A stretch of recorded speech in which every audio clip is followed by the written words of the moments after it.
चमची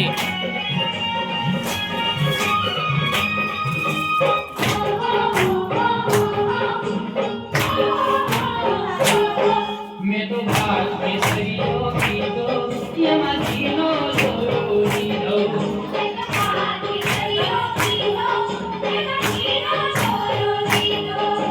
तुम दीनारो तेरी मारी मटके वटके जियो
કીધું શાક જાય આનો પરવળને કંદો નાનો કીધું શાક જાય આનો પરવળને કંદો નાનો કેવું રાયલું અનેક ખબર મારી કેરી કેવું પતાણો કેવું રાયલું અનેક ખબર મારી કેરી કેવું પતાણો મારી અદા આદત મારા છે પણ સમજો આગે મારા મારી અદા આદત મારા છે પણ સમજો આગે મારા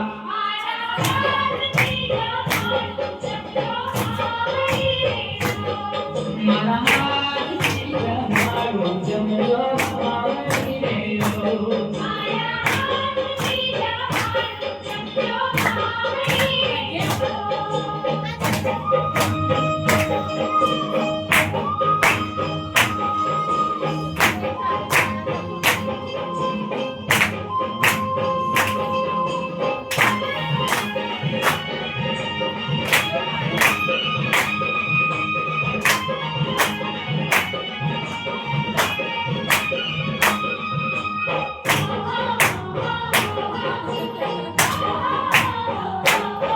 એવા જમીન સુખાઈ વરિયાળી તું વાસમાં દેજો વાળી એવા જમીન સુખાઈ વરિયાળી તું વાસમાં દેજો વાળી મખમલના કાની જતિયા લીલા છે દેજો ડાળી મખમલના કાની જતિયા લીલા છે દેજો ડાળી મારી અદા વાદક મારા છે મૂકજો માથે મારા મારી અદા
હેડ ફટ દે ને વાંચ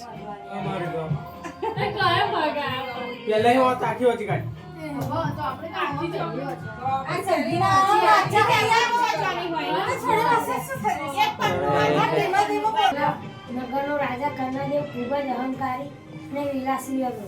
તેના અભિમાન અને ભોગ વિલાસનો કોઈ પાર નહોતો. નામની એક ગુણવાન અને ચારિત્ર્ય તે જેટલી આસ્તિક હતી એટલો જ કર્ણદેવ નાસ્તિક હતો. રાણી કમલાવતી કર્ણદેવને ઘણીવાર સમજાવતી કે અભિમાન સારી વસ્તુ નથી. માણસે ધર્મ કાર્યમાં પણ ધ્યાન આપવું જોઈએ. સુખ અને વૈભવ આજે છે કાલે નથી. પરંતુ રાજા તો રાણીની આ સલાહ માનવાને બદલે ઉલટો વધુ ને વધુ બગડવા લાગ્યો. તે સુરા અને સુંદરીના મદ અને પેકમાં મસ્ત રહેવા લાગ્યો. એક દિવસ નિરાશ રાણી મહેલના ઝરૂખાના ઊભી હતી.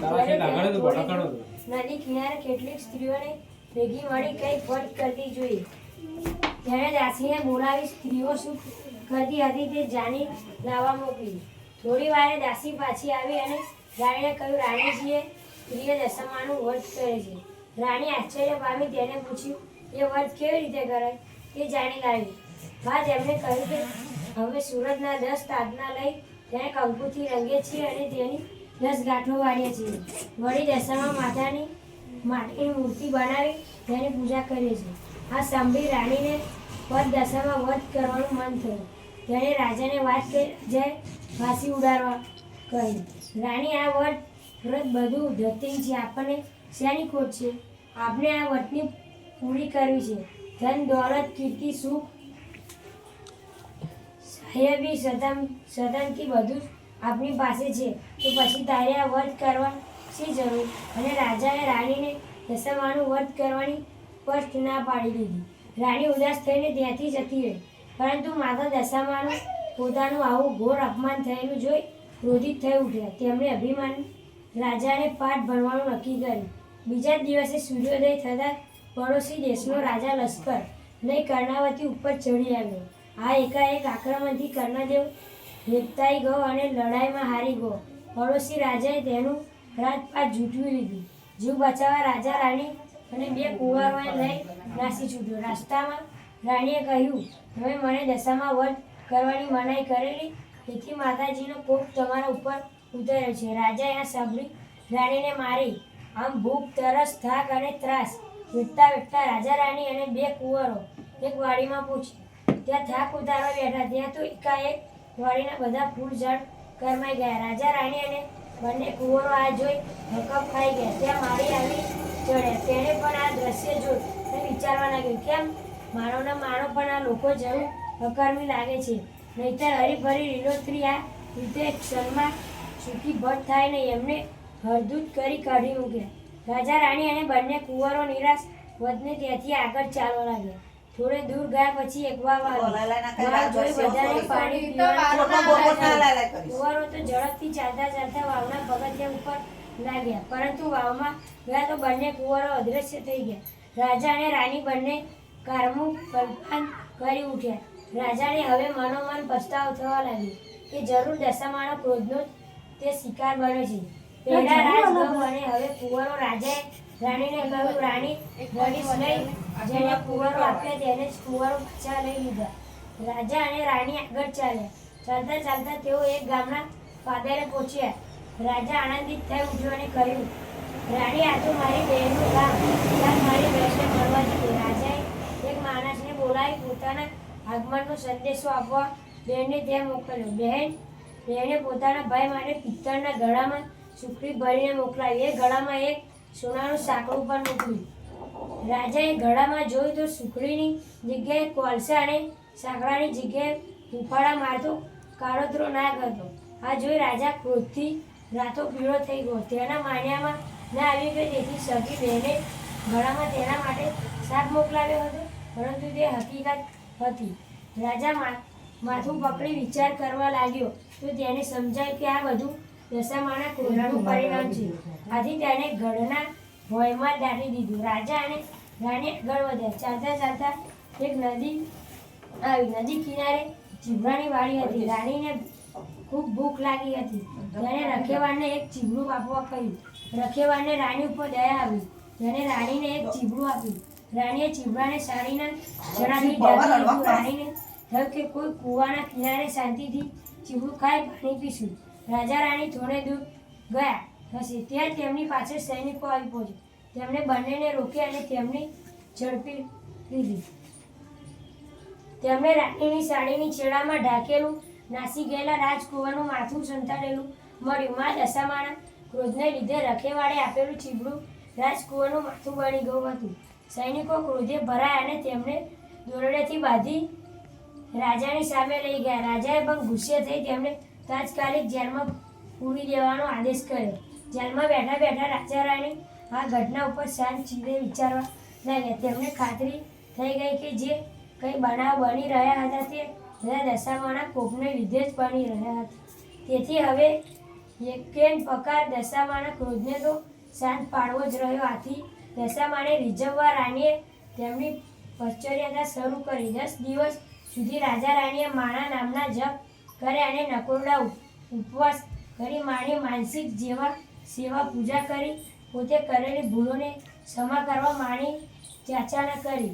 રાજા રાણીની હાર્દિક ભક્તિ જોઈ મા દશામાં તેમને પર પ્રસન્ન થયા અને તેમને સપનામાં દર્શન કરી દીધા અને આશ્વાસન આપ્યું કે ચિંતા કરશો નહીં, સૌ સારાવાન થશે. બીજા દિવસે શત્રુ રાજાને સ્વપ્નમાં આવી મા દશામાએ કહ્યું, હે રાજા, તે નિર્દોષ પતિ પત્નીને વગર વિચારે જેલમાં પૂર્યા. તેથી કાલે સવારે તું એમને છોડી મૂકજે, નહીં તો તારો સર્વનાશ થશે. અને હા, તારો કુંવર રિસાઈને જતો રહ્યો છે તે હજી જીવિત છે, તે સવારે ત્યાં આવી જશે. સવારે કુંવર શ્યામ કુશળ પાછો આવી જતા શત્રુ રાજાએ રાજા રાણીને જેલમાંથી છોડી મૂક્યા. રાજા રાણી દશામાં માતાનો આભાર માનતા અને ગુણગાન ગાતા ત્યાંથી આગળ ચાલ્યા અને બહેનને ગામ આવી પહોંચ્યા. રાજાને પહેલો જમીનમાં દાટેલા ઘડો યાદ આવ્યો. તેણે જમીન ખોદી ઘડો બહાર કાઢ્યો અને અંદર જોયું તો તેમાં સુખડી અને સોનાનું સાંકળું હતું. બહેનને પણ ભાઈના આગમનની ખબર પડી તો ભાઈ ભાભીને લેવા સામે આવી. થોડા દિવસ પોતાને ત્યાં રાખી બહેને બંનેની આગતા સ્વાગતા કરી. પછી રાજા રાણીએ બહેનની વિદાય લીધી અને કાગળ ચાલ્યા. તેઓ પહેલી વાવ પાસે આવી પહોંચ્યા, જ્યાં તેમના બંને કુંવરો અદૃશ્ય થઈ ગયા હતા. વાવમાં ગયા તો એક ડોશીમાંથી બંને કુંવરોને લઈને તેમની રાહ જોતા ઊભા હતા. રાજાએ પૂછ્યું, આ કુંવરો ક્યાંથી મળ્યા? જવાબમાં દશામાતાએ તેમનું અસલ સ્વરૂપ પ્રગટ કર્યું અને રાજા રાણીને આશીર્વાદ આપતા કહ્યું, હે રાજન, તારી રાણીની ભક્તિથી હું પ્રસન્ન થઈ છું. તેની ધર્મપરાયણતા અત્યંત પ્રસન્નીય છે. તું પણ હવે તો સુધરી ગયો છે. જ્યાં તને સારું જૂટવાઈ ગયેલું રાજ્ય પાછું મળશે. દશામાની કૃપાથી રાજા ગદગદ થઈ ગયો ને તેમના પગે પડી કહ્યું, માં, તમે તો દયાળુ છો. તમારો મહિમા આ પરંપરા છે. તમારી કસોટીમાંથી પાર ઉતરવું પામર માનવી માટે કઠિન છે. તેથી માં, સૌના ઉપર દયાની અમી દ્રષ્ટિ રાખજો. દશામાએ કહ્યું, હે રાજન, જે કોઈ દશામાનું વ્રત રાખશે તે મારી અમી દ્રષ્ટિને પાત્ર થશે. જે કોઈ પણ મારું અપમાન કરશે તે મારા ક્રોધનો ભોગ બનશે. દશામાં અદ્રશ્ય થઈ ગયા. પછી રાજાને પ્રજાનો સાથ લઈ શત્રુ રાજા સાથે લડાઈ કરી પોતાનું રાજ્ય પાછું મેળવ્યું. રાજાએ નિષ્ઠાની દશામાનું મંદિર વધાવ્યું અને પ્રજામાં તેમનો મહિમા વધાર્યો. મારા પ્રતાપથી તેઓ સુખ શાંતિમાં જીવન પસાર કરવા લાગ્યા. જે દશામાં જેવા રાજા રાણીને ફળે તેમ સર્વને ફળજો. વ્રત કરનાર, વાર્તા લખનાર, વાર્તા વાંચનાર સર્વની દશા સુધારજો. સુખ સંપત્તિ અને સંપત્તિ આપજો. શ્રદ્ધા અને વિશ્વસનીય સંતુષ્ટતા પ્રદાન કરજો.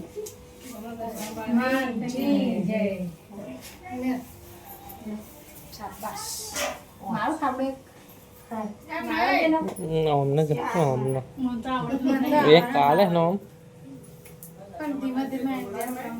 રમા ખાસ મારો લોચા પડ્યો જેમ લેતા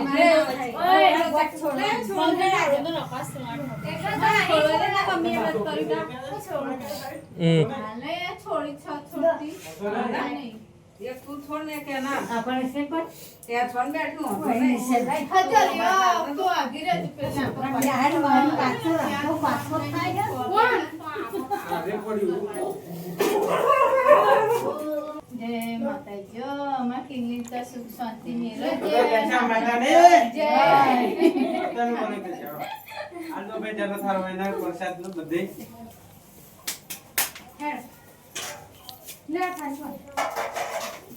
એ થારી કેળી ની બધા ભેરા એટલે તમને કરું છું તો થારી